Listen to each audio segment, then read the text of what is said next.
chicos, espero que todos se encuentren súper bien. Quiero saber cómo te encuentras. Házmelo saber. Un saludito por el chat. Dime, hola Miss, ¿cómo estás? Bienvenida a la clase, igual como yo siempre te digo. Buenos días a todos. Excelente. Muy bien, buenos días, William. ¿Cómo estás? ¿Cómo estás, alumno? Espero que súper bien. Espero que hayas amanecido con toda la energía para arrancar esta mañana. Muy bien. Excelente. Perfecto, alumno. Te prendo mi camarita para desearte que el día de hoy, jueves 11-11. Ojo aquí, es 11-11. ¿Será buena suerte este día? Quiero pensar que sí, que sea un día realmente en el que tú puedas cumplir todos esos objetivos que te estás planteando. ¿Ya te marcaste tu objetivo diario? ¿Cuál es tu objetivo diario, Ana? Coméntamelo. ¿Cuál es ese objetivo diario que te has puesto para el día de hoy? Hoy mi objetivo es cumplir todas las tareas a tiempo y poder irme a descansar temprano. Quizás ese puede ser un objetivo diario. Coméntame si tú te has planteado ese objetivo diario. Dímelo, ¿sí o no? Quiero saber que me estás escuchando por ahí. Muy bien, mándame un emoji por ahí, mándame un emoji, Carol, Ronald. El emoji que te representa el día de hoy, alumno. ¿Cuál es ese emoji que te está representando hoy con el que tú te sientes caracterizado? Buenos días, Pamela, ¿cómo estás? Perfecto, excelente. Mándame el emoji con el cual tú te sientes caracterizado, alumno. Ahí está. Profesora, yo me parezco al emoji de Papá Noel porque ya se acerca la Navidad y la Navidad me emociona. Ahí está, este es mi caso. A mí la Navidad me emociona. A ti, alumno, quiero saberlo. Mándame un emoji para saber que me estás escuchando. Muy bien. Por ahí, a ver. Excelente, Pamela está con todos los ánimos, carita sonrojada. Perfecto. William está radiante. Hoy soy un rayo, hoy día soy veloz, rápido y todo me sale perfecto. Muy bien, excelente. Y estás brillando, ese color es muy brillante. ¿Quién más? Catherine, Fátima, Pamela. Bueno, Pamela ya me mandó su emoji. Ana, Robert, Rosa, Ronald, Valeria, Jelly, Camila, Jennifer, Ariana. ¿Cuál es el emoji que los representa esta mañana, alumno? Mándame tu emoji. Quiero saber que me estás escuchando. Lánzate con un emoji súper divertido que creas tú que te va a representar. Ana está de fiesta, Ana está contenta. Excelente. Muy bien, chicos, perfecto. Por ahí algunos creo que todavía están en medianoche porque no responde. ¿Qué habrá pasado ahí? Muy bien, alumno. Mientras el alumno se despierta, mientras los demás alumnos ahí se van levantando un poquito, yo te quiero compartir el día de hoy esta frase que te compartí en la mañana, cuando arrancamos el día. Siempre suelo compartirte algunas frases para que tú puedas pensar, motivarte y sobre todo hacer que esta frase sea un punto principal para tu despegue, para tu avance. Perfecto, alumno. La actitud es una pequeña cosa que hace una gran diferencia. Es así, tú cada vez que quieras tomar un nuevo paso, quieras hacer un nuevo camino, tienes que llevar contigo una muy buena actitud, porque créeme, es la principal y sobre todo una fuente de motivación para que tú logres ese objetivo con mucho empeño. El día de hoy arrancas un nuevo día, alumno, 11-11, jueves 11-11. ¿Cuál va a ser tu cábala? Va a ser tener la mejor actitud. Cárgate la mejor actitud contigo, alumno, y vas a ver cómo vas a lograr absolutamente todo. Yo te deseo realmente que el día de hoy que arrancas con filosofía sea un día en el que tú puedas despejar un poquito tu mente, puedas motivarte un poquito más. ¿Perfecto? Muy bien. Ok, Mariana, oh, listo. Ahorita te renombro. Si quieres que te renombre, lo hago. ¿Te parece? Me escribiste por aquí. A ver. Ok, no te preocupes. Está bien, no te preocupes. Listo. Muy bien, chicos, perfecto. Continuamos con lo que les venía diciendo. Hoy arrancan con filosofía. Ya tienen su objetivo diario planteado, tienen la mejor actitud. Hoy día es jueves 11-11. Créeme, alumno, va a ser un día muy, muy bueno para ti. Así que a continuar con todas las cositas que tenemos pendientes. Trae tu hojita de aplicación, trae ese lapicero a la mano para que prestes toda la atención a la profesora Sandra, porque nos va a tocar temas muy importantes y es necesario que tú estés muy atento. Cada vez estamos más cerca de ese gran examen de admisión, alumno, y sé que tú estás más que preparado para poder rendirlo de la mejor manera. Así que a motivarnos, cárgate la mejor actitud, ten contigo el mejor ánimo para que todo te vaya excelente, porque créanme, chicos, esto es muy principal que lo sepas. La actitud, la motivación que tú tengas va a ayudarte mucho a poder empeñarte y sobre todo esforzarte a cumplir ese objetivo. Aquí puede sonar algo muy pequeño, puede ser una palabra muy pequeña, pero créeme, el significado es muy grande. Así que ánimo, chicos, mucha actitud para ustedes, mucha motivación, mucha garra, mucho esfuerzo, que un gran día nos espera. Y tú y yo nos volvemos a encontrar a las 10:30 porque hoy tenemos nuestra charla de notas. ¿Perfecto? ¿Quieres saber cómo te iba esta semana? Pues tienes que conectarte a la charla de notas a las 10:30. Así que muy atento que yo te voy a pasar el link en unos momentos. ¿Ok? ¿Ya logró? Muy bien. Sin más que decir, te deseo que el día de hoy sea muy bueno para ti y ya te voy a dejar con la profesora Sandra que está por ingresar a clase, ¿ok? Cuídate mucho, alumno, cuídate mucho y nos vemos en unos minutos. Chao, chao. Alejandra, ¿cómo estás? Soy la profesora Sandra, te escribí Ah, al Miss, privado, pensé te que me mencioné estaba que estoy hablando entrenando con una el papá de alumna. mi hermana, que me disculpes. Ok, ok, pensé que me estaba hablando una alumna, Miss. No, por eso te escribí, soy la docente. Ok, listo, Miss. Ya le hice confitrón Vale. para que pueda dar inicio a la clase. Gracias. Bien, Salón, ¿cómo están? Buenos días. Espero que se encuentren bien. Sí, es un poco extraño, ¿no? Estoy hablando con otro nombre, pero me había olvidado cambiar el correo de mi hermana. Ya, tú dirás, profe, como que sus apellidos no son los mismos, ¿no? Ah, es una historia muy compleja, pero sí es mi hermana, mi media hermana. Ya, Salón. Vamos a... Oh, gracias. Genial, genial. A empezar con la clase del día de hoy. Ya hemos tenido clase, ¿verdad? Es decir, que no es un salón nuevo. ¿Qué tema nos toca trabajar? Porque la verdad es que no recuerdo. ¿Tienen el material, por favor, de preguntas a la mano?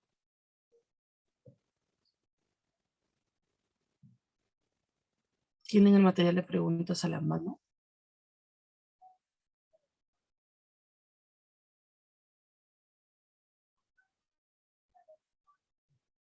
No. Hija, ¿me podrías pasar, por favor, por el WhatsApp el material? O al menos quiero ver el tema para poder abrir el PPT. Es que esta semana he dictado existencialismo y filosofía analítica, pero también he dictado el tema de filosofía moderna. Así que la semana anterior, ¿qué tema vimos? Creo que eso sí te acuerdas, ¿no? ¿Qué vimos la semana anterior? Vamos, Joseph, Pamela. Ok, vale. Filosofía contemporánea nos tocó. Listo. Bueno, ya que su tutor estaba hablando de la motivación, pues déjame decirte que vas a salir desmotivado de la clase, porque los filósofos que vamos a ver en clase, pues de verdad que nos van a poner bien sad. Ah, no te preocupes, es parte de aprender también. No siempre vamos a estar bien. A veces también necesitamos estar mal para poder estar bien. Es parte de la dialéctica. Ya, permíteme un segundo abrir mi archivo, ¿sí?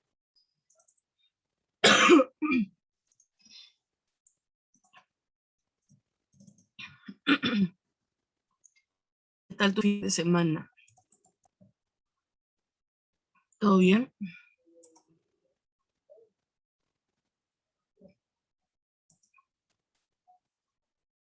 Como que ya estás muy silencioso, ¿no?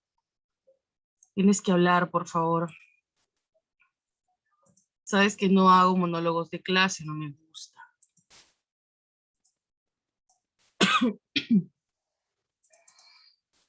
Ya.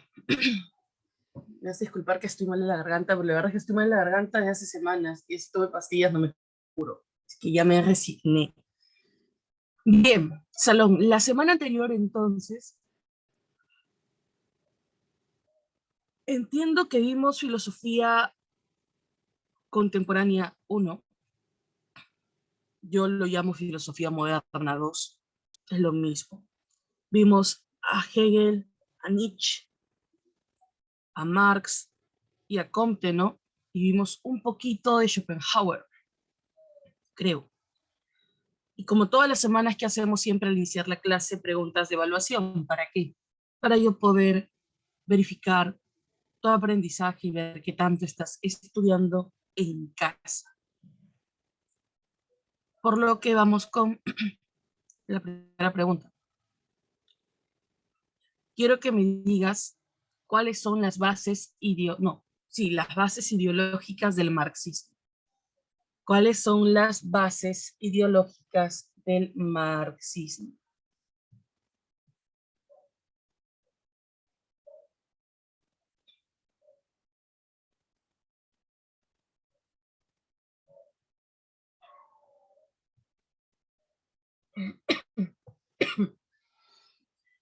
¿Cuáles son las bases ideológicas del marxismo? Son dos.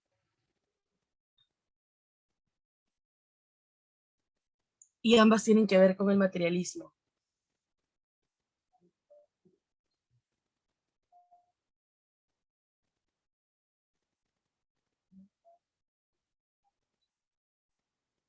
profe, el materialismo dialéctico y el materialismo histórico. ¿Ya? Toma nota, Salón, toma nota. Siguiente pregunta, ahora vamos con la siguiente pregunta.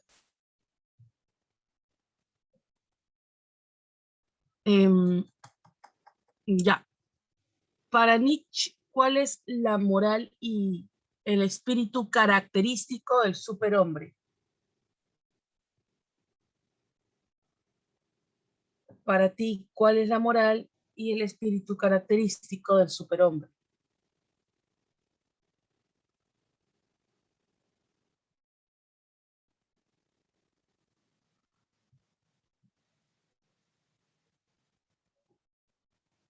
Vamos, para Nietzsche, ¿cuál es la moral y el espíritu característico del superhombre?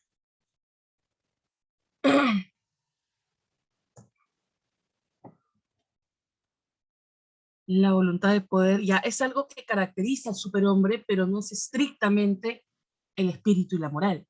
Muy bien, ahora sí, William, la moral del amo. Y en cuanto al espíritu, el espíritu dionisiaco, ¿no? Ajá. Ya, y si hacemos un contraste, una comparación con la moral y el espíritu del hombre común y silvestre, diríamos que es la moral del esclavo, y el espíritu característico es el espíritu. ¿Quién es el antagónico de Dionisio? Apolo. Muy bien, hablamos del espíritu apolíneo. Exactamente, espíritu apolíneo. Ya. Vamos con la siguiente pregunta.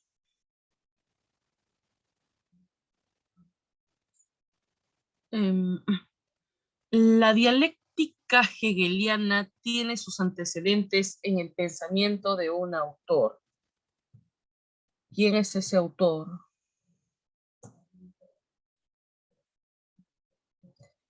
¿Quién es ese filósofo presocrático?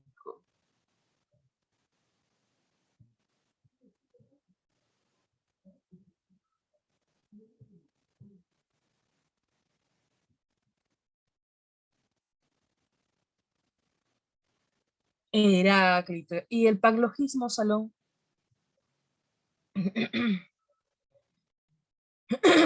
¿Y el paglogismo?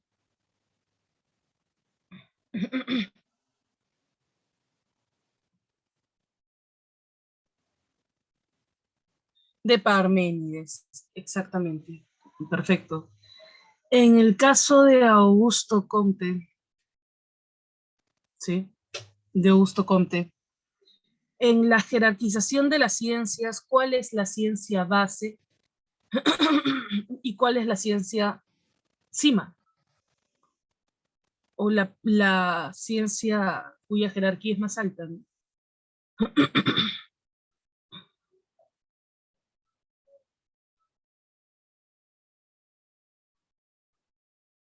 ¿Cuál? Ya, la ciencia base son las matemáticas y la ciencia cima es la sociología, ¿no? Claro, por eso Comte es el padre de la sociología. Vale. Ahora volvemos a Marx. Una pregunta más y terminamos, ¿ya? ¿Y cuáles son los antecedentes del pensamiento marxista?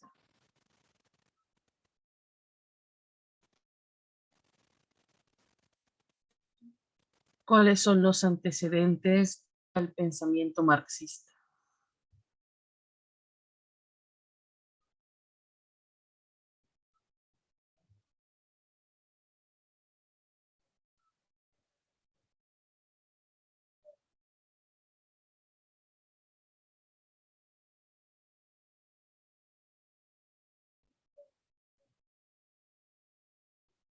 Socialismo utópico de Saint-Simons, ¿qué más?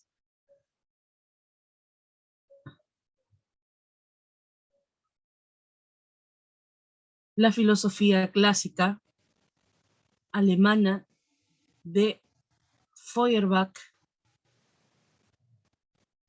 Ajá. Y luego tenemos el que El liberalismo económico de Adam Smith y David Ricardo. El liberalismo económico de Adam Smith y David Ricardo. Exactamente. Muy bien. Claro, ¿no? Y de Hegel asume su famosa dialéctica invertida.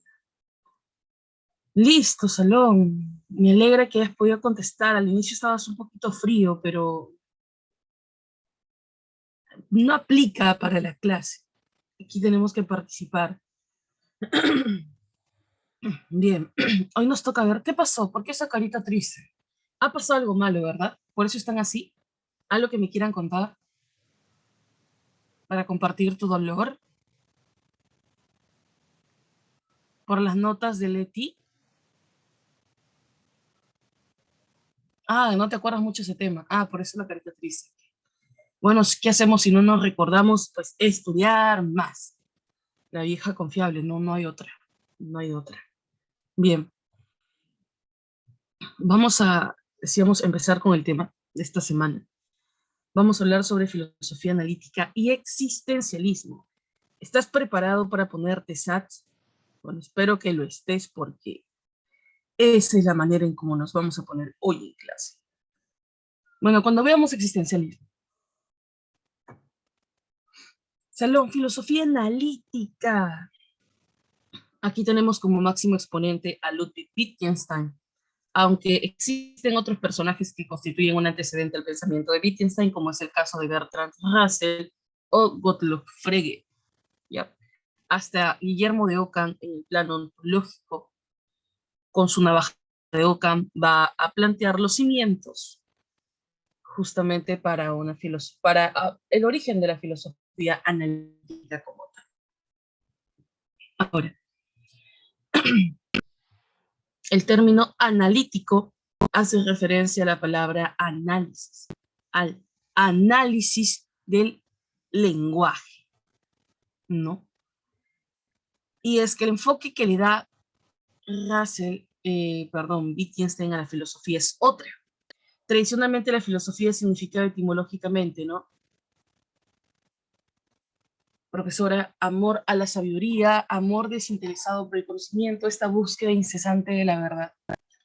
Para Wittgenstein ese no es el papel más importante de la filosofía. El propósito de la filosofía es ser una actividad esclarecedora del lenguaje, ¿sí? Y del pensamiento. Lo que busca esclarecer es el lenguaje con sentido del lenguaje sin sentido. Y tú dirás, ¿cuándo el lenguaje tiene sentido, profesor, y cuándo el lenguaje no tiene sentido? El lenguaje no tiene sentido cuando habla sobre la metafísica, cuando hace referencia a entidades metafísicas. Salón, dame un ejemplo de entidad metafísica.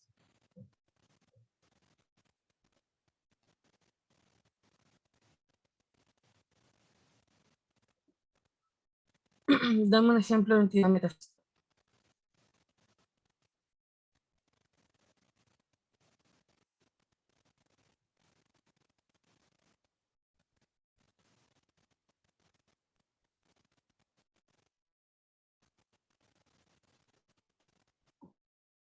Las ideas, Dios, el número kantiano, el nous de Anaxágoras, el logos de Heráclito, etc.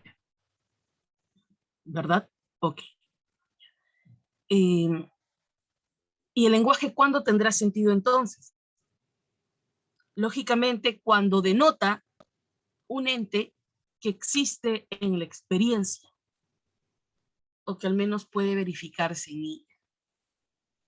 Y es así como, en base a esta concepción inicial, en una primera fase del pensamiento de Wittgenstein, porque Wittgenstein es uno de los escasos filósofos en la cual vemos dos fases en su pensamiento. El primer Wittgenstein y el segundo. En el primer Wittgenstein vemos el Tractatus Logicus Philosophicus, y en el Tractatus Logicus Philosophicus tenemos la teoría isomorfística del lenguaje. Iso igual, morfo, forma. ¿Qué es lo que tiene igual forma para Wittgenstein? El lenguaje y el mundo. ¿sí? Entonces, la filosofía analítica en sí apunta a crear un criterio de demarcación que busque distinguir el lenguaje con sentido del lenguaje sin sentido. Cuando el lenguaje tiene sentido, cuando se corresponde con la realidad. Cuando el lenguaje no tiene sentido, cuando no refiere a los entes en el mundo. Por ende, su sustento se basa en entes metafísicos. El problema de la filosofía como tal entonces se reduce a esto, a que por largos años, a lo largo de la historia, los filósofos han intentado problematizar sobre cosas que no existen, que no son tangibles en el mundo, y por ende no puede haber una respuesta. Tú dirás, ¿por qué esa perspectiva tan cientificista? Bueno, porque Wittgenstein perteneció al Círculo de Viena, ¿no? Conjuntamente con Popper, Carnap, Dirac, con Ayer, Alfred Ayer, etc. De ahí la tendencia que tiene, ¿no? Veamos algunas características que van a completar estos lineamientos generales. Asume una postura escéptica en cuanto a la metafísica, claro, incluso es conocido Wittgenstein como el supresor de la metafísica. En cuanto a la nociología, adopta un empirismo lógico, profesora, claro que sí, porque considera que todo conocimiento es verdadero en tanto se puede verificar en la experiencia, o más que conocimiento verdadero, el lenguaje tiene sentido. Afinidad con la ciencia, ya sabemos por qué. Y se contrapone con todas las tradiciones anteriores, claro que sí. Porque no existe, Salón, un contexto o un pensamiento exclusivo en el cual no haya metafísica. Bueno, ya excepto con el Círculo de Viena, ¿no? Pero anterior a esos, tradiciones filosóficas, todos en algún punto contempla la existencia de una entidad metafísica. Bien, seguimos. Hablemos un poquito de los antecedentes. ¿En qué punto aporta Bertrand Russell? Russell propone la idea o el supuesto de eliminar suposiciones de la filosofía que son absurdas e incoherentes. Salón, ¿puedes decirme, analizando hacia el pasado, qué propuestas filosóficas de diferentes filósofos resultan absurdas e incoherentes? ¿O te parecen absurdas e incoherentes?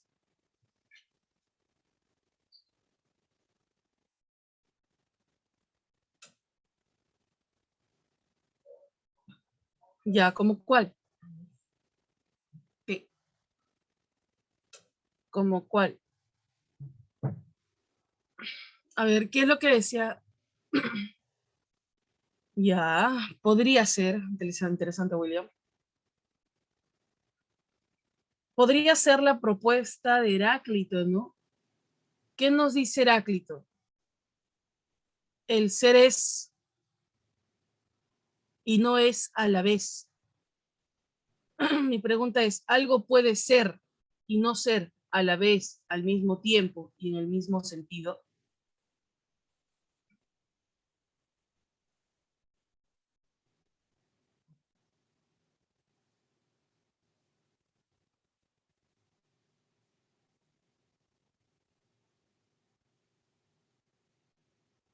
No, claro que no. Estaríamos violentando el principio de no contradicción. O eres o no eres. Claro, esa es la lógica. O cuando Kant habla acerca del noúmeno. ¿Qué cosa es el noúmeno? Las esencias.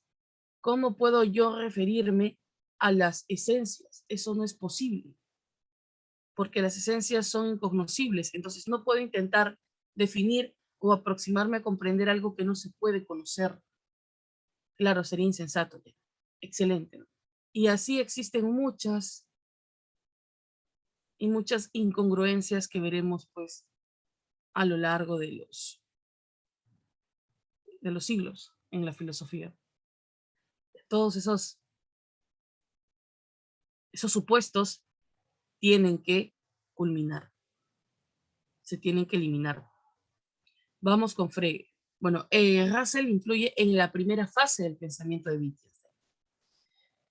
En tanto, la segunda fase, el segundo filósofo, influye en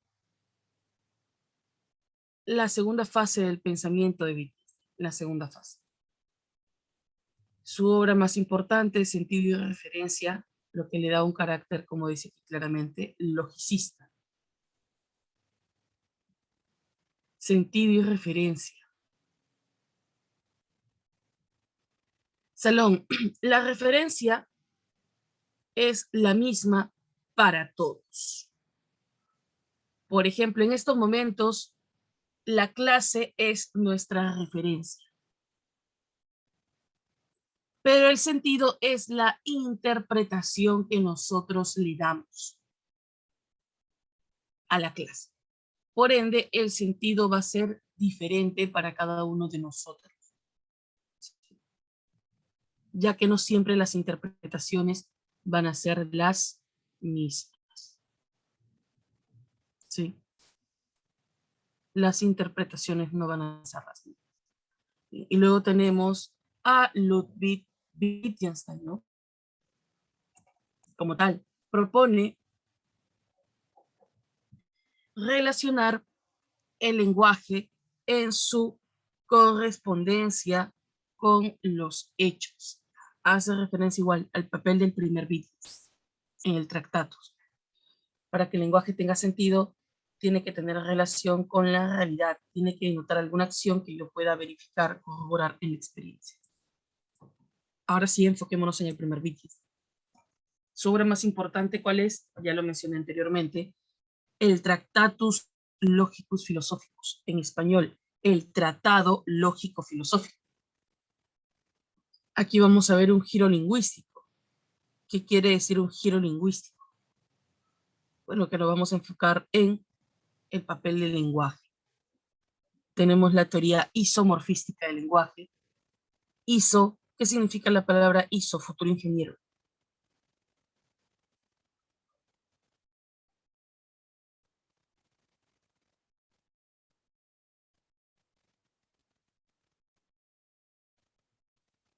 ¿Qué significa la palabra iso?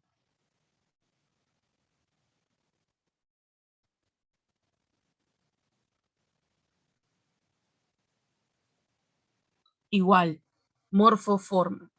¿Qué es lo que tiene igual forma? Las proposiciones lingüísticas y los hechos del mundo. ¿Verdad? El lenguaje y el mundo. Y te voy a poner un ejemplo para que lo puedas entender mejor. ¿De acuerdo? Bien, te pongo el ejemplo. Si yo te digo, por ejemplo, William quiere a Pamela, ¿esta oración tendrá sentido?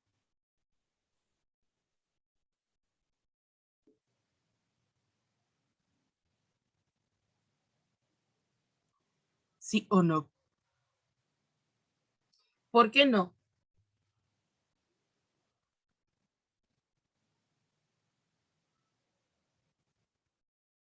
¿Por qué no?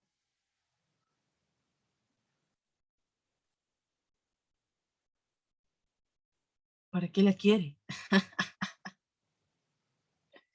Debe ser más específico. ¿Dónde está la acción que yo pueda corroborar? Claro, no hay ninguna acción corroborable. Claro. ¿O por qué la quiere? No necesariamente para qué, sino por qué la quiere, ¿no? Claro.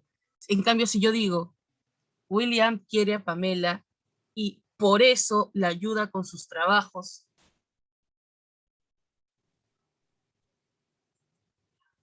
Ahora sí, dime, ¿dónde este lenguaje tendrá sentido, sí o no?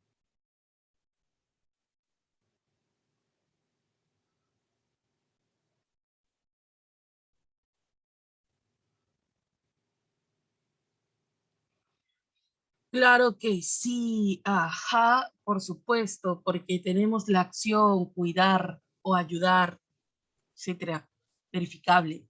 Hablamos de hechos y no solo deseos.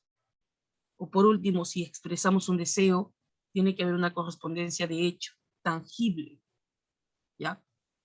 Ahora, en cuanto a la definición de pensamiento, te dice que el pensamiento es la proposición con sentido. Así que, hijo, si tus pensamientos en cierta manera no tienen sentido, pues no son pensamientos como tal. no son pensamientos como tal. Ahora, en cuanto a los tipos de proposiciones, hay dos tipos de proposiciones. Las proposiciones atómicas y las proposiciones moleculares. Aquí la diferencia es bastante sencilla. Las proposiciones atómicas van a expresar un único pensamiento, en tanto las proposiciones moleculares expresan un conjunto de pensamientos. Dame un ejemplo de proposición atómica. Sócrates es ateniense. O Sócrates es maestro de Platón. O Sócrates es esposo de Jantipa. O Sócrates propuso la mayéutica y la ironía, etc. En cambio, las proposiciones moleculares simplemente vendrían a ser la unificación de todas estas ideas, con el nexo y. Y esposo de Jantipa, y nunca escribió ninguna obra, y fue sentenciado de Versiputa, y así sucesivamente. Esta frase que ustedes ven aquí me gusta bastante. Dice, allí donde están las fronteras de mi lenguaje, están los límites de mi mundo. En otras palabras, los límites del lenguaje son los límites de mi mundo. Salón, yo solo puedo expresar con las palabras aquello que puedo conocer. Y sobre lo que no puedo hablar es mejor callar. ¿Para qué? Para no caer en una imprecisión. ¿Sí? Y es que en sí, pregunta Salón, ¿qué es lo que determina los límites? ¿El mundo o el lenguaje?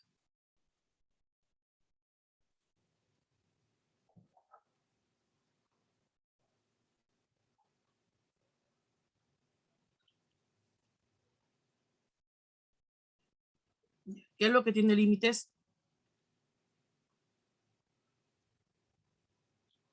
Solo una persona me ha contestado esa pregunta. El lenguaje, claro. El mundo es infinito. El lenguaje es finito. Es el lenguaje el que posee limitaciones. Entonces, tú solo expresas con tus palabras lo que tú conoces del mundo. Es una pequeña parte en comparación a todo el mundo como tal. Vamos ahora con el segundo bit. Este es el Wittgenstein de los juegos del lenguaje. Esto lo encontramos en su famosa obra Las investigaciones filosóficas. Y acá hay un giro pragmático. Salón, ¿qué significa la palabra pragmatismo?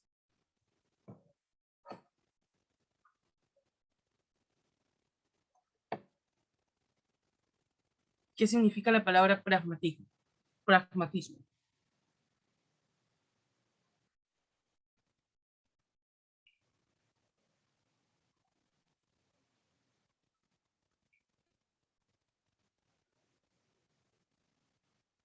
Práctico.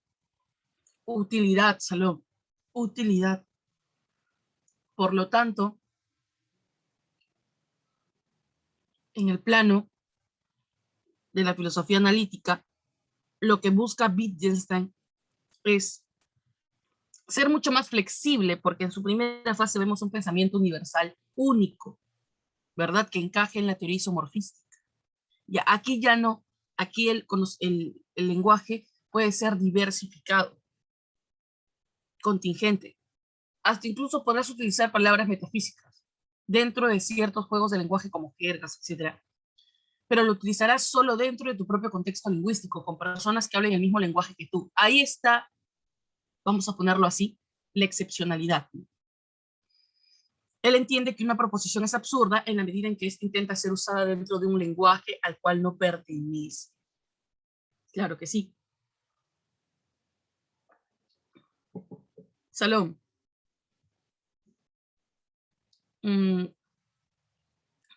Tengo una amiga que es argentina.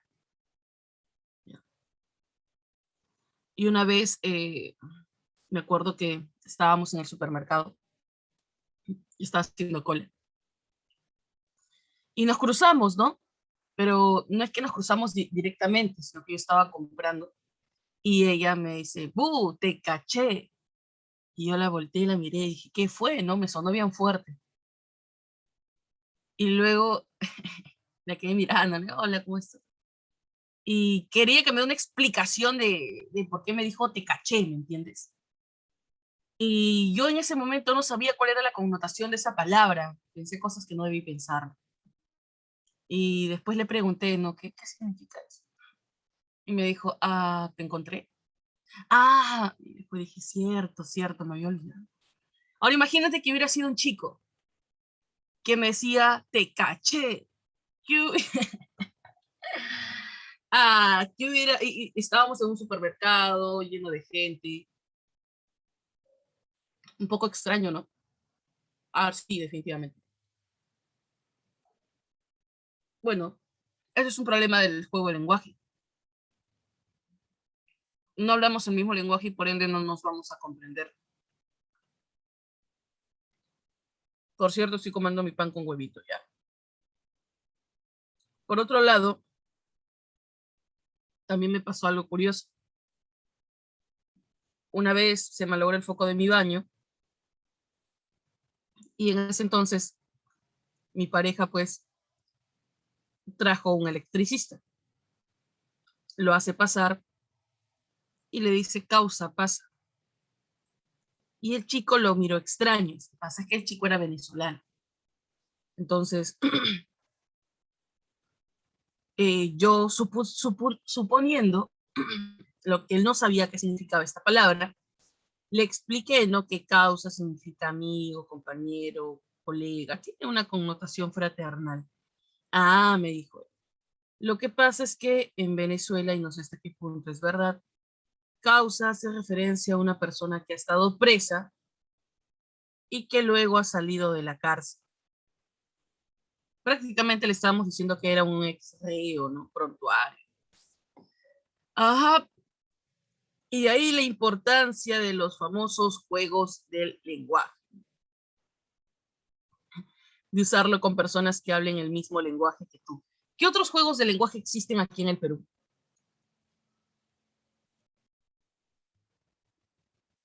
Que tú conozcas.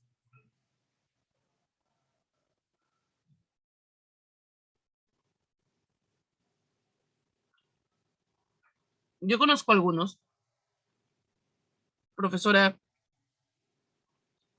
vamos a hacer la dormición y luego la bañación, para después la suicidación y todo lo que termine en ción, ¿verdad? Si es un juego de lenguaje. Otro juego de lenguaje, el hipopótamo, la hipotenusa, el hipocondriaco y todo lo que terminaba en hipo, empezaba en hipo también. Es otro juego de lenguaje. El uso de jergas, ¿no? A ver, ¿qué jergas existen en Lima que no son muy comunes ni muy conocidas? La verdad, ahí sí soy pésima porque no suelo utilizar jergas. Me imagino que tú tampoco.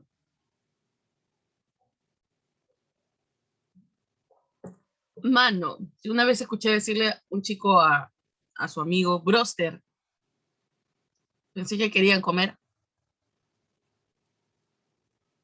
hasta que después asocié y dije, ah, se parece a brother. Ok, ya, estos son juegos de lenguaje. Ahora veamos, ¿ya? La diferencia entre el primer Wittgenstein y el segundo Wittgenstein, como para tener más claridad. El primer Wittgenstein nos dice lo siguiente. El mundo es todo lo que es el caso, y sobre lo que no podemos hablar es mejor callar. Entiendas, el mundo es todo lo que es el caso, el mundo es todo lo que es el hecho de notable. En tanto, el segundo Wittgenstein considera que el significado no va a depender de la representación, ¿no? Sino de la expresión particular, pero que se hace pública. Por eso lo específico es siempre una función del juego del lenguaje y solo dentro de él se puede poner en palabras. Listo, ¿quedó claro? Vamos ahora con el existencialismo. Dame un segundo. Salón, cuando tú escuchas la palabra existencialismo, ¿con qué lo relacionas inevitablemente?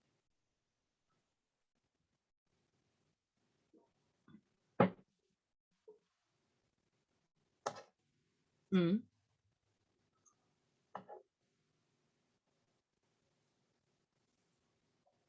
La existencia. Ya.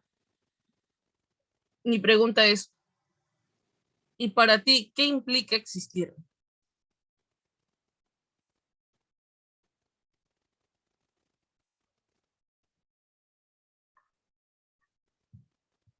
¿Qué implica existir? Con tus propias palabras, solamente menciona.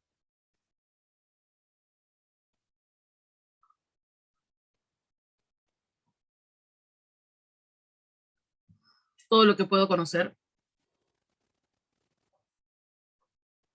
Ya.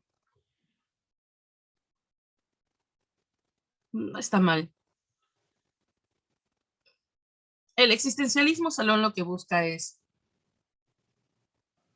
conocer la realidad a través de la experiencia inmediata de la existencia humana. Estar presente en el ahora. Eso me gusta, lo que acaba de decir Samuel, tener conciencia. El primer punto de la existencia es la conciencia. Sin conciencia no existimos. Ajá. Ahora, dice, la existencia propia de una persona es lo que define su esencia y no una condición humana general. Por lo tanto, la existencia precede a la esencia. Salón, ¿qué es primero? ¿La esencia o la existencia? ¿Qué es primero?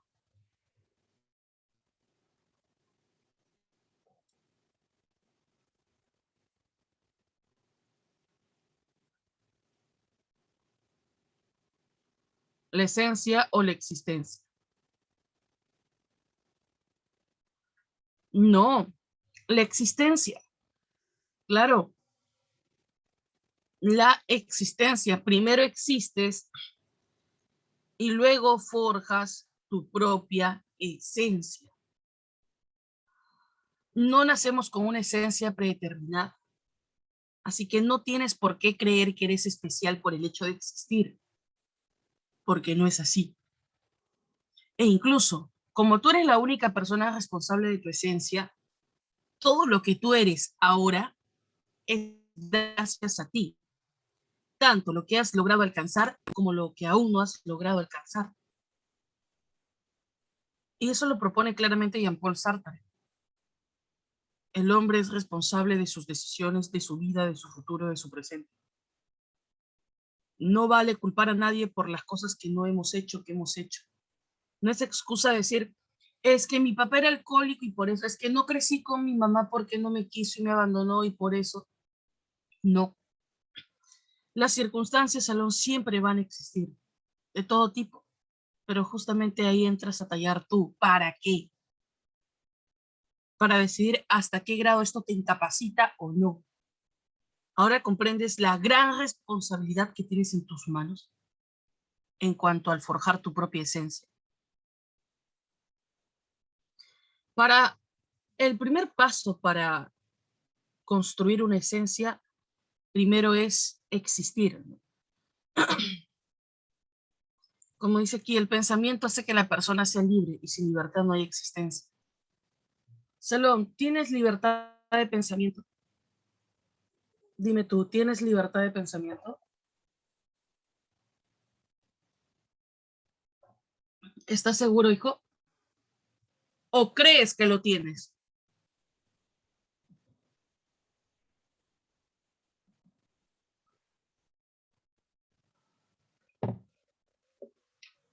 Ya, creo que lo tengo, profe. Yo no creo que haya libertad de pensamiento. Si tus padres son creyentes y tú eres ateo y comienzas a refutar la existencia de Dios, probablemente tus padres te callen porque estás blasfemando.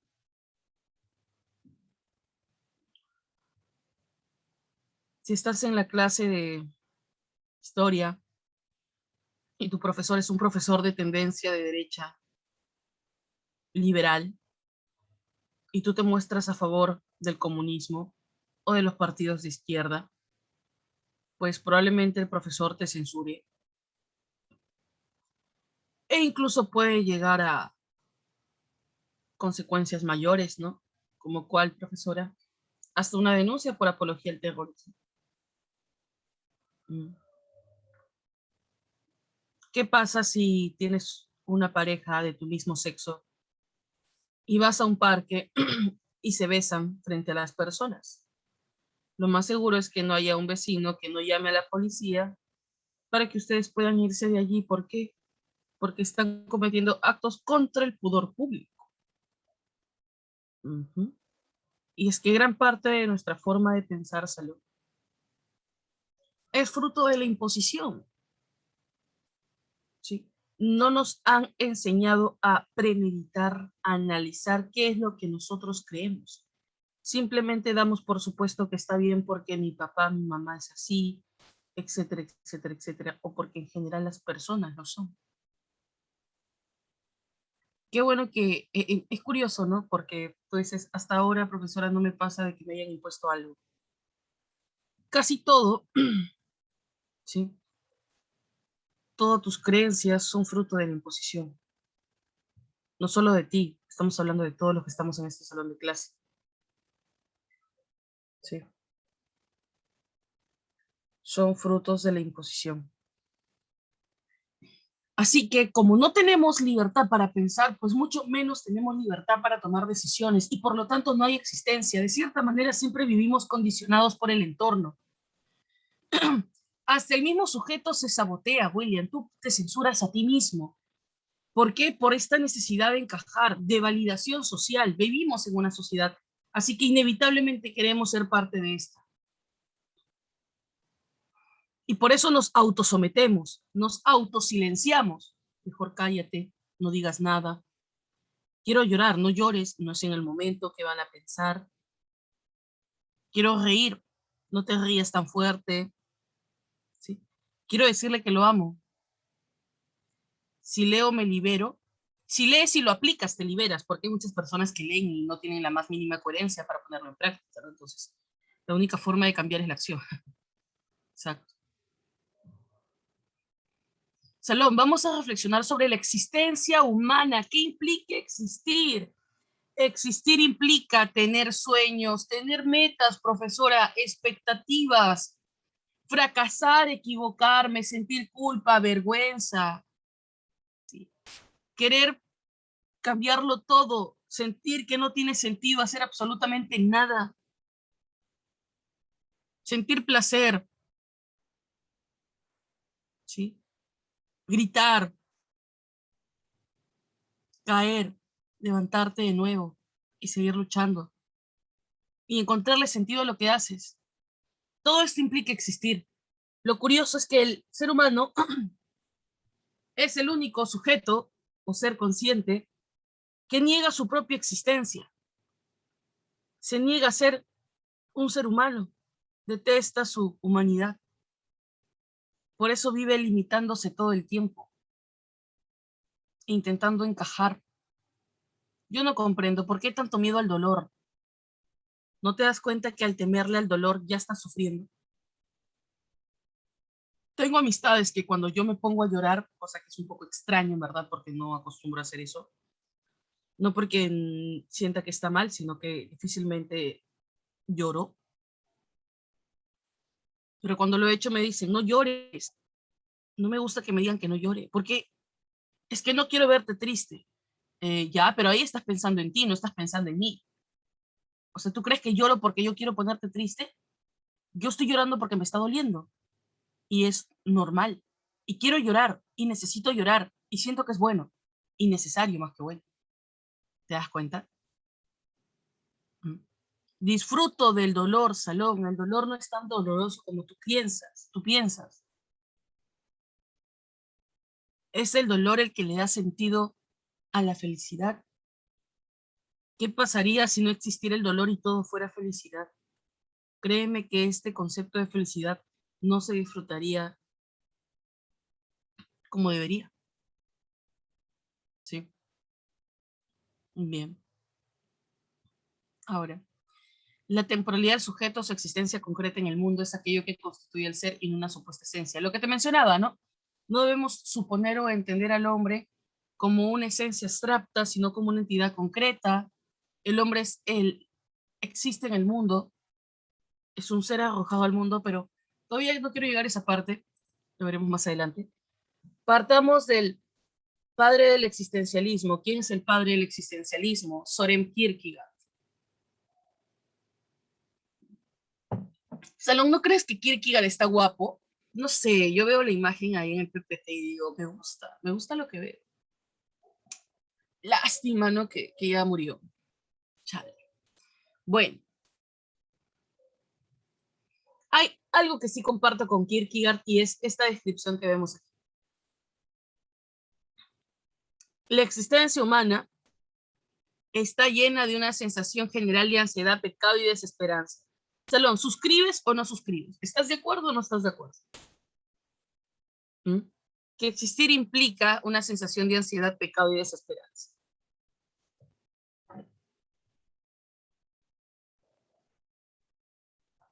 Yo sí, yo sí comparto, ¿no? Estoy de acuerdo con esto. Salón, tú y yo tenemos ansiedad hacia el futuro. Queremos que venga el fin de semana ya. Y queremos que venga Navidad y el examen de admisión para salir de la incertidumbre. Conforme va pasando el tiempo, sentimos desesperanza del mundo porque vemos cómo se destruye la decadencia de valores. Y a la vez el pecado es más común de practicarse. Y también el sentimiento de culpa producto de la acción pecaminosa. Entonces, esto nos condiciona a nuestro proceso de autoconocimiento. Mira, vamos a leer esta parte que es genial ya. Te dice, la verdadera desesperación surge, según él, cuando aumenta la conciencia de sí mismo y los niveles más profundos de desesperación nacen de una aguda conciencia del yo, unido a una profunda aversión hacia el mismo. Profesora, traducción. Mientras más te conoces, más te odias a ti mismo. Salón. Mientras más te conoces, más te odias a ti mismo. Por eso tú evitas conocerte, evitas ser consciente de ti. Y no me digas, profe, yo sé estar solo, mentira. Estás solo en tu casa y estás escuchando música, viendo televisión, jugando videojuegos, buscando un pretexto, una excusa para hacer algo y mantener tu mente ocupada de tal manera que no puedas pensar en ti. Porque en el instante en el que te miras al espejo, eres tu propio juez y tu propio verdugo. ¿Cierto o me equivoco? Comienzas a pensar en todas las cosas que hiciste, lo que hiciste mal, lo que te falta por hacer. Sientes culpa, incluso odias ese aspecto de ti, ese aspecto incoherente y contradictorio, al hacer cosas que jamás pensaste hacer o afirmaste que harías.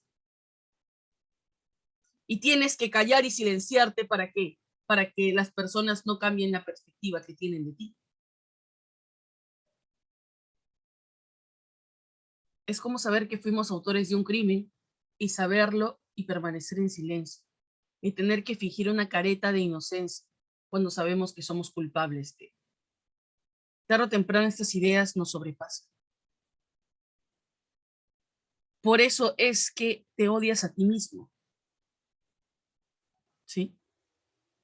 Los niveles más profundos de desesperación surgen cuando hay una aguda conciencia del yo, de mi existencia, de mi individualidad, unido a una profunda aversión hacia el mismo. Aquí dice, ¿no? La síntesis entre alma y cuerpo la pone el espíritu y al ponerle el espíritu se relaciona consigo mismo y se despierta en el autoconciencia. Claro. Es que hay una contradicción, Salón, en el ser humano entre alma y cuerpo, ¿no? Porque tu cuerpo te pide algo que tu alma no ve como correcto. Entonces, ¿cómo intentamos conciliar ambos aspectos? Es muy complejo. A veces dejamos que se anteponga uno, a veces dejamos que se anteponga lo otro. Cuando en realidad no deberíamos dejar que nada se anteponga a nada, sino que haya un punto de unidad o equilibrio, pero eso es utópico pensar. No funciona así.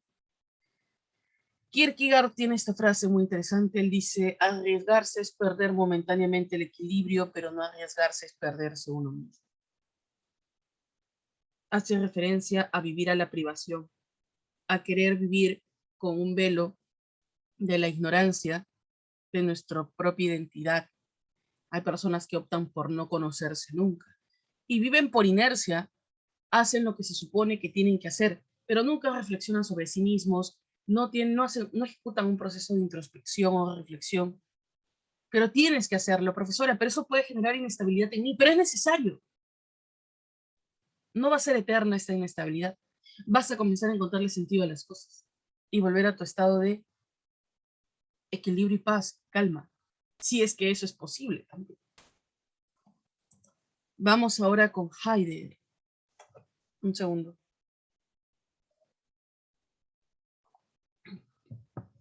Sí, Catherine.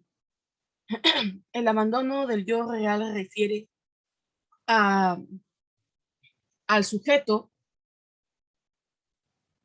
que evita conocerse a sí mismo mediante un proceso introspectivo. ¿Por qué evita conocerse a sí mismo? Porque mientras más lo hace, más rechazo siente sobre sí, más cosas odia de sí mismo. ¿Sí? Por eso dice abandono del yo real, o sea, me abandono a mí mismo, mi condición en el mundo. No quiero aceptar que lo soy, no quiero pensar siquiera sobre eso. ¿Sí? ¿Por qué? Porque implica dolor, sufrimiento, porque no me siento conforme con lo que soy, porque me di cuenta que soy un cúmulo de incoherencias. ¿Sí? Y por la dureza en la manera en cómo nos juzgamos a nosotros mismos también. No sé si me entendiste, hija. Mejor. Bien, ahora vamos con Heidegger. La obra de Heidegger, la más importante, es Ser y Tiempo. Ser, existir, tiempo. ¿Por qué el tiempo es tan importante? Salón, ¿tú eres un ser finito o eres un ser eterno?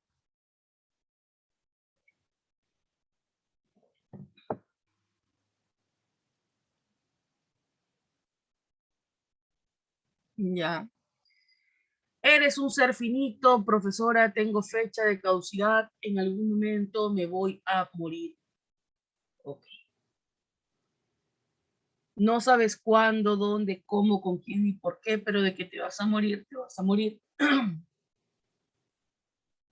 Mi pregunta es, ¿tú eres consciente de que eres un ser finito? Entonces, ¿por qué vives en base a un mañana? ¿Por qué vives el futuro y desperdicias tu presente? Porque es innegable, Salón, que el sujeto no vive su presente. Siempre dejas todo para después. Yo estoy seguro que ya planificaste lo que vas a hacer el otro año post pandemia, ¿cierto? Hasta incluso ya sabes lo que vas a hacer mañana, pasado mañana, el fin de semana. O quizás en un mes o dos, Navidad, Año Nuevo. Pero Salón, ¿qué te hace pensar que vas a llegar hasta ese punto?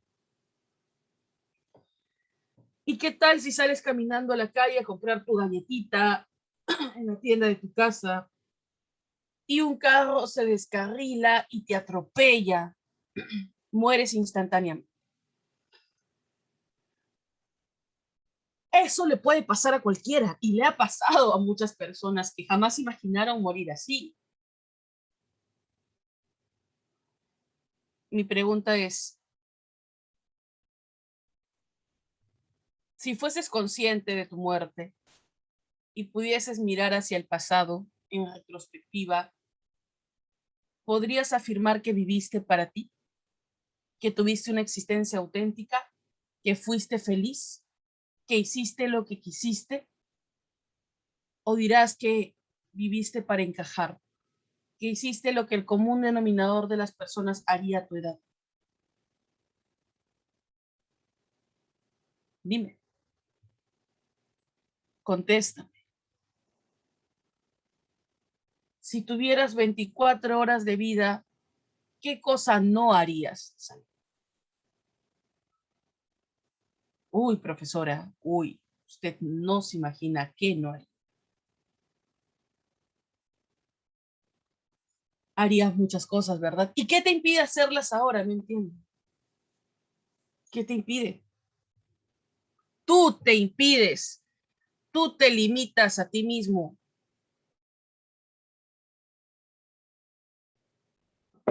Salón, ¿quién quiere terminar el último día de su vida en una clase de filosofía? Nadie.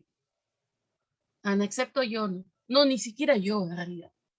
Creo que si tuviese que hacer algo minutos antes de morir sería estar al lado de mi familia abrazándolos, las personas que yo amo. Esa es la manera en cómo desearía morir. O bien siendo un kamikaze, ¿no? En un contexto de lucha. Pero es poco probable. Pero el punto es justamente ese. Mira, dice Heidegger acá, para complementar. El Dasein es el ser ahí, el ser arrojado al mundo, el que se pregunta por el sentido de la existencia humana. En estos momentos tú y yo estamos en modo Dasein, ¿sí? Encontrándole un sentido a nuestra existencia, reflexionando sobre ello. ¿Por qué te dice que eres un ser arrojado al mundo? Ya, Salón, tú pediste venir, para empezar, ¿no? A ti te trajeron y te consiguieron en contra de tu propia voluntad. Tú no pediste venir, ¿cierto? Claro. Yo me imagino que a veces cuando has peleado con tu mamá le habrás dicho, ¿no? ¿Qué? ¿Acaso yo pedí venir? Tú me trajiste, es tu culpa. Si quieres me regreso, ¿ah? No hay problema. Es muy tarde, no sé. Pero a la vez eres arrojado al mundo, no solamente por eso, sino porque te traen salón desnudo en un sentido literal y metafórico. ¿Por qué metafórico? Porque eres vulnerable, porque no puedes valerte por ti mismo, porque necesitas del cuidado de otra persona. Y solo después de eso, ¿sí? Es que tú vas a poder forjar tu propia vida y tomar tus propias decisiones. El hombre es un ser para la muerte. Las únicas dos certezas que tienes cuando llegas a este mundo es que vas a morir y que vas a sufrir más de lo que vas a sentir felicidad. Porque ¿qué es más probable, Salón, a nivel cuantitativo? ¿Sentir felicidad o sentir dolor?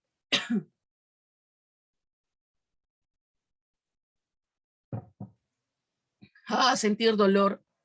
Entonces, ¿no crees que incluso el acto de traer a alguien a este mundo es cruel? ¿Para qué quiero tener hijos?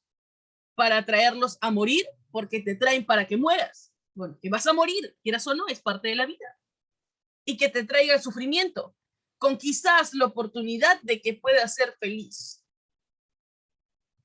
Si a mí me hubiesen puesto así el panorama, sabes que Sandra, vas a nacer con la certeza de que vas a morir y probablemente sufras más de lo que vas a ser feliz, entonces yo hubiese preferido no nacer.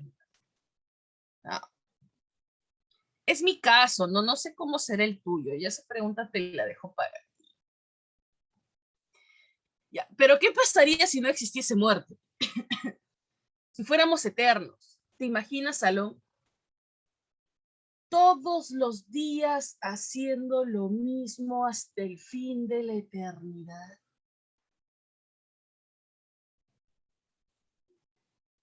No, claro, tampoco. Sería excesivamente aburrido porque todos los días haciendo lo mismo, hasta incluso, Salón. Nosotros necesitamos dormir para desconectarnos temporalmente del mundo, porque ya existir en el día a día es agotador. ¿Me entiendes? Ya, la muerte solamente es una forma de dormir, pero prolongada. Claro, y ya definitiva, de la vida. Es como que el día es la vida y la noche es la muerte. Ay, mira qué bonito sonó eso, un poco poético. Entonces, La muerte le da sentido a la vida. La muerte te dice, hija, tu vida no está comprada. Vive el presente. Vive para ti. Ten una existencia auténtica.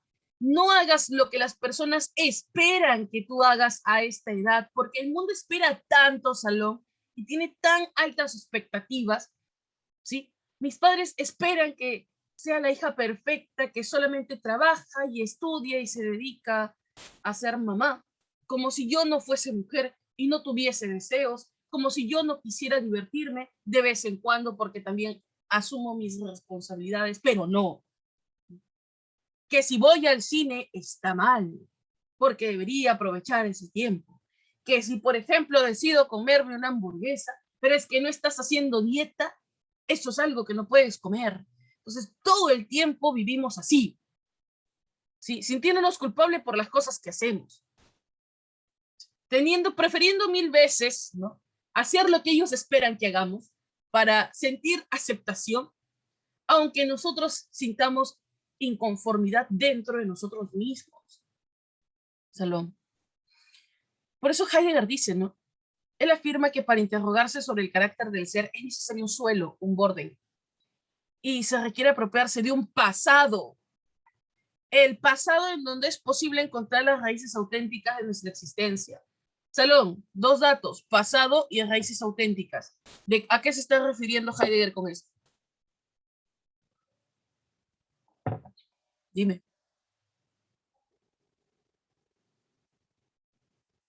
¿A qué se está refiriendo Heidegger con esto?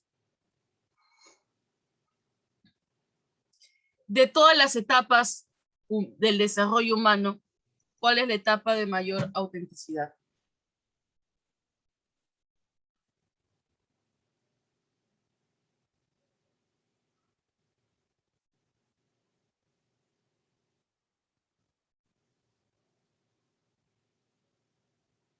Vamos.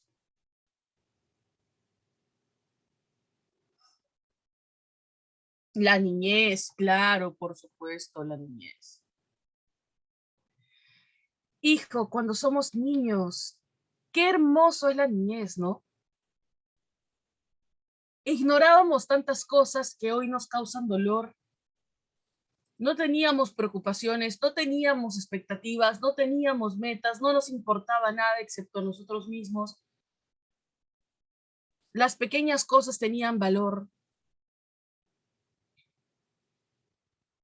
No sentíamos la obligación de tener que amoldar nuestra conducta a algo. ¿Cuándo dejamos de ser niños? ¿Qué nos pasó para perder esa inocencia? ¿Cuándo nos perdimos a nosotros mismos? ¿Por qué tanto miedo a equivocarte? Mira lo que dice Heidegger aquí. Quien piensa lo grande tiene que equivocarse a lo grande. En otras palabras, Salón, tú tienes que hacer bien las cosas. No las puedes hacer a medias. Si quieres fregarla, frígala, pero bien, hijo. Mete la pata, pero hasta el fondo. Yo sí tengo esa filosofía. Yo sí, ahí soy bastante heideggeriana. Cuando apuesto, apuesto hasta el final. Y solo cuando ya no hay forma en la que pueda cambiarse, porque ya no depende de mí y porque ya lo intenté todo y lo dejé todo, solo ahí me voy. Solo allí, Salón. Cosa que no siempre es bueno, ¿no? Porque a veces te procuras un dolor innecesario, pero como te explicaba, el dolor no es algo que me asuste en lo personal. Entiendo que es parte de la vida y simplemente cuando me toca padecerlo, vivo mi dolor, pero lo vivo bien. Lloro, lloro. ¿Sí? Si tengo que quemar cartas, quemo cartas. Si tengo que utilizar a mi peluche como muñeco vudú, lo hago. Bien, ahora vamos con Sartre. El ser y la nada. La nada, lo absurdo de nuestra existencia. Bueno, eso lo veremos un poquito más adelante con Albert Camus. ¿Tú sabías que Sartre Salón tuvo una relación libre con Simone de Beauvoir, verdad?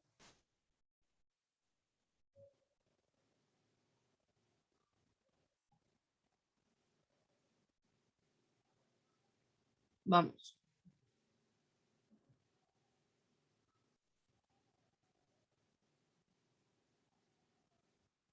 No sé quién es. Salón, estamos hablando de la famosa poetisa feminista Simone de Beauvoir. Ya después lo vas a buscar, ¿ya? ¿Por qué dice amor libre? ¿Tú sabes qué cosa es el amor libre, hijo? ¿Qué es el amor libre?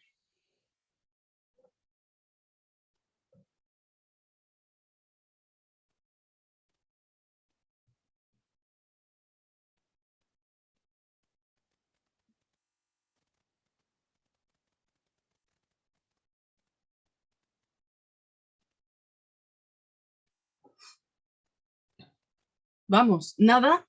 ¿Qué es el amor libre? Ya, a ver. Em, lo voy a explicar porque tiene mucho que ver con su concepto de libertad. Tiene bastante que ver con el concepto de libertad en Sartre. Mira, no. El amor libre, hijo, hace referencia a ya, sentimiento que no está sujeto a opresión, a la idea de la no posesión. Ariana, tú no me perteneces, yo no te pertenezco, pero estamos juntas porque deseamos estarlo. Yo no te necesito, tú no me necesitas, pero nosotras nos elegimos para estar juntas. ¿Me entendiste? La noción de amor como elección y libertad. Y es una noción bastante interesante. Te pongo un ejemplo, ¿no? Un ejemplo que tiene que ver con incluso la forma en cómo yo llevo mi relación, porque yo manejo estas concepciones. Salón a mi enamorado yo nunca lo celo, para nada. Nunca le prohíbo nada. Y para mí la prohibición no es parte de nada. Si él quiere verme hoy bien, y si no me quiere ver, que no me vea, no hay problema, no me tengo por qué molestar, no siempre tienes los estados de ánimos para ver a alguien. Me hace recordar esto una experiencia que tuve con una compañera en la universidad. Se hizo enamorado, estaba con, bueno, vestido para jugar fútbol, su uniforme, y ella se molestó con él y le dijo, hoy no vas a ir a jugar fútbol, ya fuiste anteayer, ya fuiste el día domingo, ¿sí? Hoy te quedas conmigo, no nos vemos hace tiempo, así que yo quiero que salgamos. Y él le decía, pero sabes que estoy entrenando, sí, pero yo también soy tu enamorada y tú tienes que darme prioridad, así que no me vas a ir. Y yo la quedé mirando y le dije, ¿no te das cuenta que él si se está quedando, no se está quedando porque quiere, sino porque lo estás obligando? Y lo único que vas a hacer es que él termine yéndose, porque tú no comprendes lo que él le apasiona. Por último, si tanto quieres estar con él, anda, míralo jugar fútbol. ¿Qué problema te haces? ¿Acaso lo importante no es la compañía? ¿Acaso no disfrutas ver a la persona que amas, amar lo que hace? ¿Por qué contrapones? ¿No? Eso me pareció completamente ridículo fuera de lugar. También una vez tuve un enamorado, no el actual, que me dijo, eres mía. Y cuando me dijo eso, le dije, aguanta, aguanta, aguanta. Mira, tuya no soy, soy mía de mí y me comparto contigo, pero tuya jamás, porque no soy un objeto, así que no te pertenezco y tú tampoco me perteneces. Y siempre me llamaba matapasiones, bueno, y yo le decía, simple, común, silvestre. ¿Tú crees que ese tipo de floro funciona conmigo? Pues no, sigue intentando. Sí, porque Salón, en verdad, el sentido de pertenecer es mía, mío, es como invalidar al otro, ¿no? Qué bonito es que te elijan. Qué bonito es que el enamorado me llegue y me diga, amor, Anthony nos está invitando a su casa a jugar play. Vamos, vamos. Qué bonito que tengan esa libertad. Que camines por la calle y sí, pues es completamente normal, ¿no? Que tu enamorado ve pasar una chica guapa y la queda mirando. Yo también miro, por si acaso, si veo una chica guapa, la quedo mirando. Y eso no quiere decir que tenga pues un pensamiento libidinoso, simplemente me parece atractiva y soy capaz de contemplar la belleza femenina tanto como masculina. Pero a pesar de eso, mirar a mi pareja y decirle, pero te prefiero a ti, pero te amo a ti, ¿no? Lo es todo. Pero hablar de un tipo de relación de esta naturaleza implica bastante madurez, porque hemos crecido en un círculo en el que los celos son vistos como algo natural, la idea de posesión, el miedo a perder una persona. Hijo, jamás puedes temerle más perder una persona que temer perderte a ti mismo por perder esa persona. ¿Sí? Yo sé que si lo mío no funciona, me va a doler, claro que sí, pero no me voy a morir. ¿Sí? Seguiré adelante y conoceré otras personas. ¿Mm? No por miedo a perder al otro vas a someterte a ti mismo. ¿Sí? Y por último, hijo, con esto termino para ya explicar un poco más la noción de libertad, así concretamente en Sartre. Y creo que lo he dicho otras veces ya. La persona que te quiere engañar, te va a engañar. Hagas lo que tú hagas. Que te engañe o no, no depende de ti. Depende de los valores y los principios que esta persona tenga. Así que más bien preocúpate por elegir una persona con valores, más que andar celándola, porque nadie puede vivir sanamente así. Listo, ahora sí vamos con la idea de libertad. Sartre te dice que el hombre está condenado a ser libre. Hijo, ¿por qué la libertad es una condena?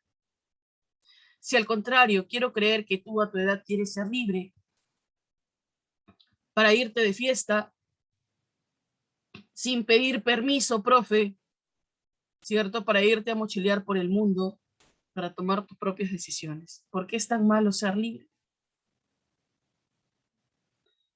Bueno, la parte bonita de la libertad es elegir, ¿no? ¿A quién no le gusta elegir? A todos nos encanta elegir. La parte fea de la libertad es asumir las consecuencias de tus decisiones. Exactamente, Ariana. Asumir las consecuencias de tus decisiones. Esa es la parte no bonita de las decisiones.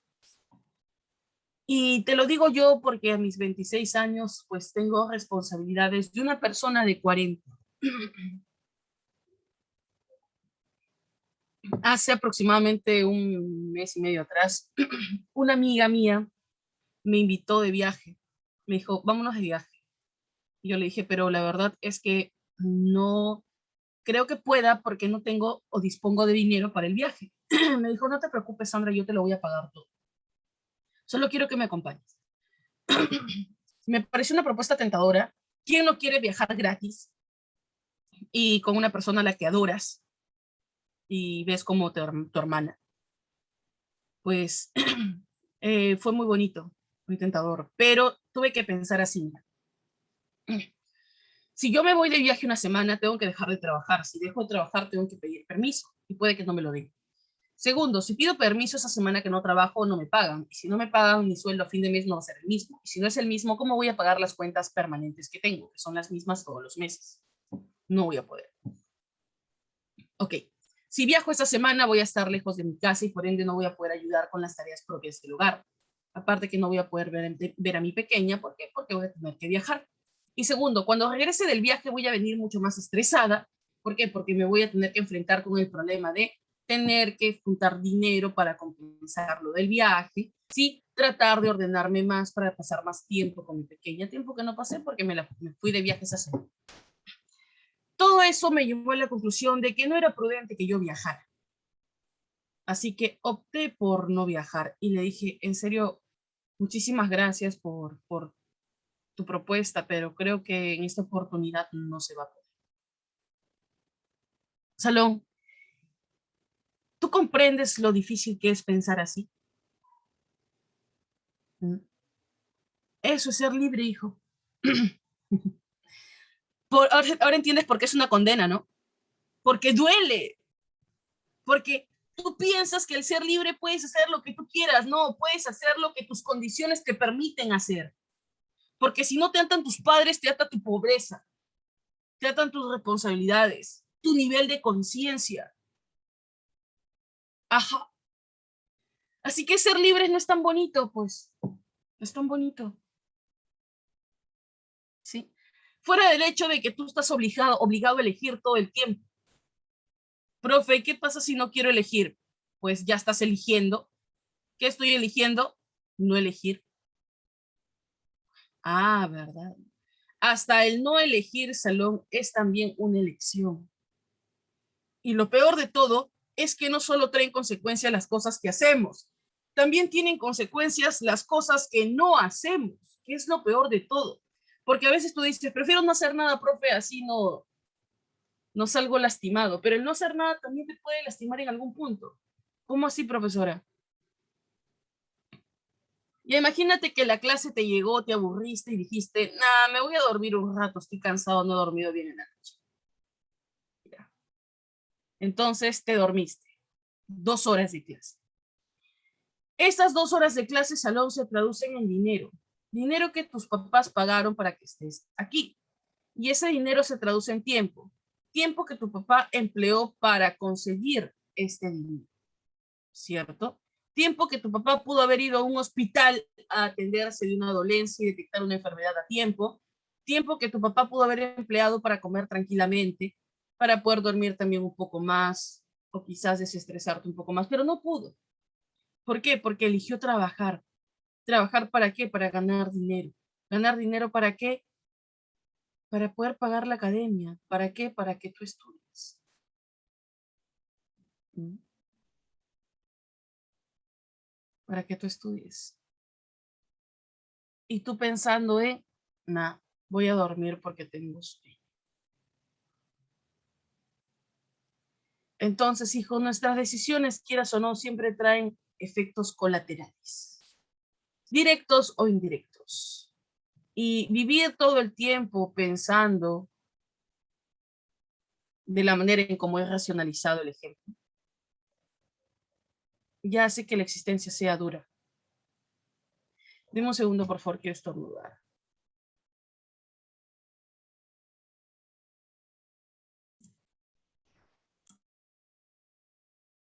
Y ahora sí, ya estoy. Entonces, el hombre es un ser arrojado a la acción y responsable plenamente de su vida. ¿Ves? Sin excusas. No hay excusas. Fuera el hecho de que la existencia es absurda. Todo lo que tú haces es absurdo, no tiene sentido. ¿Quién te dijo para empezar que tenías que estudiar para ser feliz? Esa es la peor mentira que nos ha inventado la historia, Salón. ¿Sí? Hacerte creer que sí, tienes que ir a una universidad y tener un título para ser una persona. O sea, ¿qué me está dando a entender? ¿Que las personas que no van a una universidad no son personas? ¿Que ir a una universidad me hace más importante y más valioso que una persona que no tiene estudios? ¿Acaso todos hemos nacido para hacer lo mismo? Hay personas que les fascina ser comerciantes y son excelentes comerciantes y excelentes personas y nos llevan en ventaja. Y uno estudiando en una universidad para no ganar ni el sueldo mínimo, un sueldo paupérrimo que no alcanza para nada, con un título a la espalda que no se valora como debería. Así que sería bueno que un día te levantes y te preguntes a ti mismo, ¿qué cosa quieres hacer hoy? No quiero entrar a clase, profe, quiero irme a la playa. Coge tu mochila, dile a tu mamá, mamá, préstame 10 soles, te lo voy a devolver, no te preocupes, y ándate a la playa. Anda camino a un parque. El fin de semana se me dio por querer hacer cartitas, Salón. Así, cartitas, con dibujitos, con un poco extraño ya, porque no es parte de la personalidad del profesor hacer así, pero me dio ganas de hacer eso y lo hice y lo disfruté bastante, bastante. Entonces, hay que empezar a vivir para uno mismo, ¿no? De eso se trata la vida, para que justamente no haya arrepentimiento. Ahora vamos a terminar con Al, Albert Camus. Salón, ¿tú has leído El mito de Sísifo?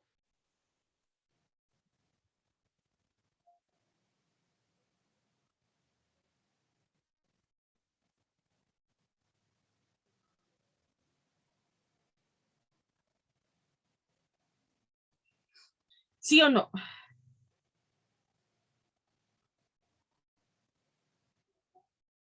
No.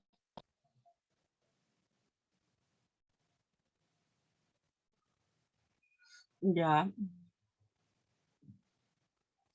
A ver, ¿no has leído La Peste tampoco?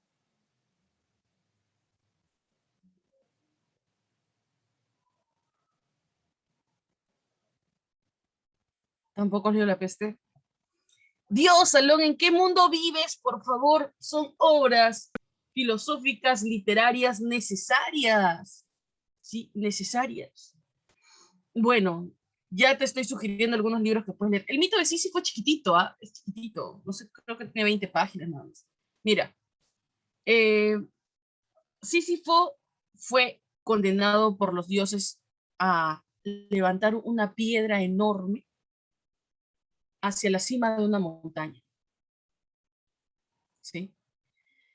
Y cada vez que él estaba a punto de llegar a la cima, la roca se caía y tenía que volver a empezar otra vez de cero. Y una y otra y otra y otra y otra vez. ¿Sí? Salón, así es la vida. Es una comparación, ¿no? Vamos con la vida. Es absurdo, no tiene sentido, hacemos cosas desgastantes y nunca sentimos completamente la plenitud que esperamos sentir cuando las hacemos. Mira, vamos a leer esta parte, dice. El mundo exterior al universo es el estado del sujeto, el único problema filosófico es el del suicidio, luego vamos a analizar eso. Las ideas éticas de Camus se hallan saturadas de un pesimismo extremo. El hombre siempre se encuentra en una condición absurda, en situaciones absurdas, celos, ambición, egoísmo, y su destino es una actividad sin sentido y sin objetivo, claro que sí, por supuesto. El hombre tiene un sentido, una necesidad compulsiva de buscarle sentido a todo. Tú necesitas que las cosas tengan un propósito. ¿Sí? Cuando pasa algo malo, ¿por qué pasa? Cuando pasa algo bueno, sí, es fruto de mi esfuerzo. Salón, las cosas no tienen sentido, a veces le pasan y ya, ¿sí? No tienes que buscar racionalizar todo, como sueles hacerlo, porque la sociedad te lo inculcó así. Haz de cuenta que lo que estás haciendo en estos momentos es estudiar para tener un título, poder trabajar, comprarte tu casa, ¿no? Y luego creer que de esa manera vas a ser feliz, como si fuese una especie de garantía, la felicidad, solo mediante la obtención de todos estos, entre comillas, logros, porque en lo personal yo no lo veo como un logro, creo que Camus tampoco. Tiene un costo y es la vida, ¿sí? Salud. Todo lo que estamos haciendo ahora nos está costando algo muy importante y es vivir. ¿Tú crees que esto es vivir? No es vida, hijo. Cada minuto que pasa es un minuto perdido. Un minuto en el que podemos reír, en el que podemos llorar, en el que podemos pensar. Pero solo tomamos conciencia de esto ahora y luego, adiós, profesora, desapareció de mi mente. Y sigo siendo parte del mundo, porque salir de él es difícil y no cualquiera es capaz de hacerlo. Sí. Porque nadie puede vivir sin esperanza. Nadie puede vivir suponiendo que nuestra existencia es absurda. Necesitamos creer que hay algo más allá de él. Y justamente porque él considera el suicidio un problema, porque las personas que entienden que la vida como tal es absurda y que todo lo que hacen es absurdo y hay una pérdida del sentido de lo que se hace, de lo que se vive o de la manera en cómo se vive, ya no le encuentran sentido a vivir. Entonces, si nada tiene sentido, ¿para qué estoy aquí? Ya. Entonces, ahí justamente Camus explica, ¿no? Que de lo que se trata no es que esta reflexión te lleve al suicidio, porque tú supones que la única manera de poder acabar con el sufrimiento de la existencia es mediante la muerte, sino que simplemente empieces a vivir en tanto tú, tus deseos, lo que tú consideras y creas conveniente, independientemente de lo que la sociedad te plantea, ¿sí? Y que tengas resignación en torno a la idea de que no hay un futuro esperanzador, ¿no? Porque no lo hay, Salón. No lo hay. Bueno, no podemos hablar de un futuro porque no estamos allí, pero al menos podemos ser lo suficientemente realistas como para saber de que el ritmo en el que vamos que no nos sorprenda ver más decadencia de la que ya estamos viendo, más deshumanización. Eso, por ejemplo, es algo, la deshumanización del hombre es algo que habla Albert Camus en La Peste. ¿Qué cosa es la peste? La peste es la prevalencia de antivalores por encima de valores que va afianzando la sociedad. Del proceso de corrupción mental y espiritual del ser humano, ¿sí? La decadencia en nuestro comportamiento completamente superficial, en nuestras metas absolutamente individualistas, en la forma en cómo nos relacionamos con una completa nula empatía. ¿En qué nos estamos convirtiendo, Salón? Te miras al espejo y a veces sientes asco de ti. Quieres creer que eres bueno, pero tus ideas no lo son. Y probablemente tus acciones quizás tampoco lo han sido del todo. Entonces, es interesante, ¿no? La propuesta de Camus, porque es un pesimismo, como dice aquí, un pesimismo extremo. Una cosa es que yo lo hable en el discurso, otra cosa muy diferente es que nosotros lo asimilemos como tal. Vivir en el vaivén de las decisiones humanas. Bien, Salón, bien. Vamos a dejarlo aquí. Sé que tenemos preguntas en el material de clase, pero ya el tiempo dudo mucho que nos dé porque nos faltan 10 minutos. Así que las claves te las voy a pasar. Lo que yo quiero primero es preguntar, ¿tienes hasta aquí alguna pregunta, alguna duda o todo está claro?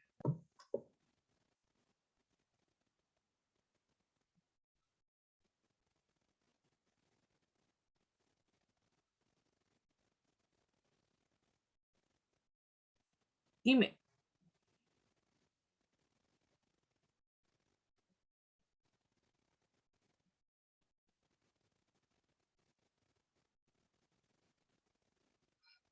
Profe, ¿el humanismo se relaciona con el existencialismo? De forma parcial, sí. ¿En qué se relaciona el humanismo con el existencialismo? Porque el existencialismo, el humanismo reflexiona sobre el hombre, ¿sí? El hombre en el mundo, y el existencialismo reflexiona sobre la existencia del hombre en el mundo, que no es lo mismo, ¿sí? Por ejemplo, Heidegger pensó que su doctrina era un humanismo, pero en realidad fue más un existencialismo, porque él no solamente habla sobre el ser humano, sino sobre el ser humano en el mundo. El Dasein, el ser ahí, arrojado al mundo, las condiciones sociales, las condiciones intrapersonales que se circunscriben a él. Así que sí, hay una relación, pero el humanismo tiene, el existencialismo tiene un matiz más filosófico, el humanismo tiene una tendencia mucho más histórica, vamos a ponerlo así. ¿Alguna otra pregunta? ¿En qué consiste el primer bit? Ya está. Ya voy a suponer que no estuviste en esa primera parte de la clase. El primer Wittgenstein propone la teoría isomorfística del lenguaje en el famoso Tractatus Logicus Philosophicus. El propósito de esta teoría isomorfística es mencionar que para que el lenguaje tenga sentido tiene que haber una relación de igual forma entre las proposiciones lingüísticas y los hechos del mundo, ¿no? Es decir, para que el lenguaje tenga sentido, ¿qué es lo que se supone que yo debo de hacer para que el lenguaje tenga sentido? Mis proposiciones, ¿qué tienen que denotar? Muy bien, las proposiciones tienen que denotar hechos concretos, acciones corroborables en la experiencia, ¿sí? Por ejemplo, dame un ejemplo.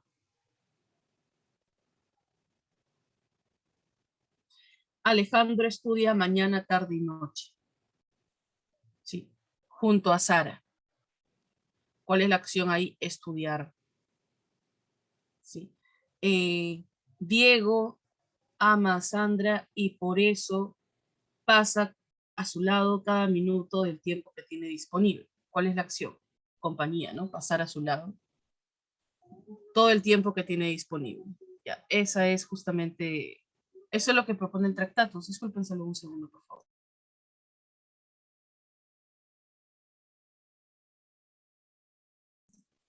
Bien, Salón, gracias. ¿Alguna otra pregunta o todo está claro? No hay problema, puedes hacer preguntas.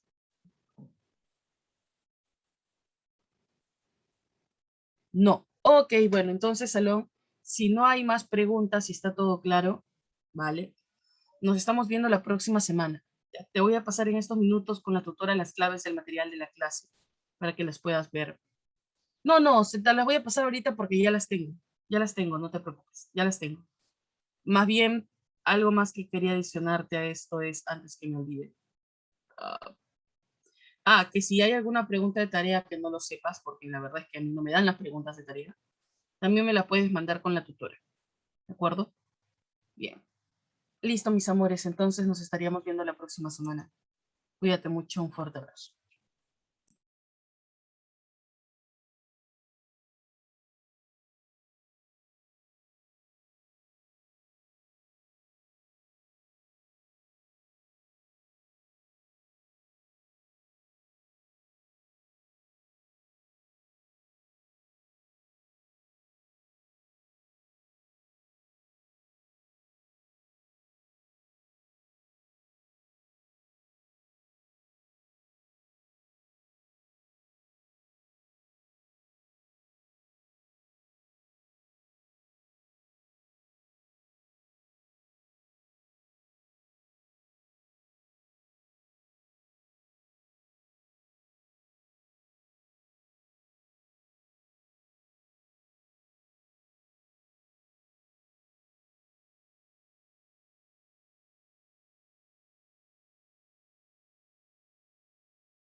chicos, solo para hacerles recordar que en unos momentos nos reunimos para lo que es tutoría, ¿está bien? Yo voy a pasarle el link al grupo de WhatsApp y también el horario. Vayan a descansar, nos vemos en un ratito.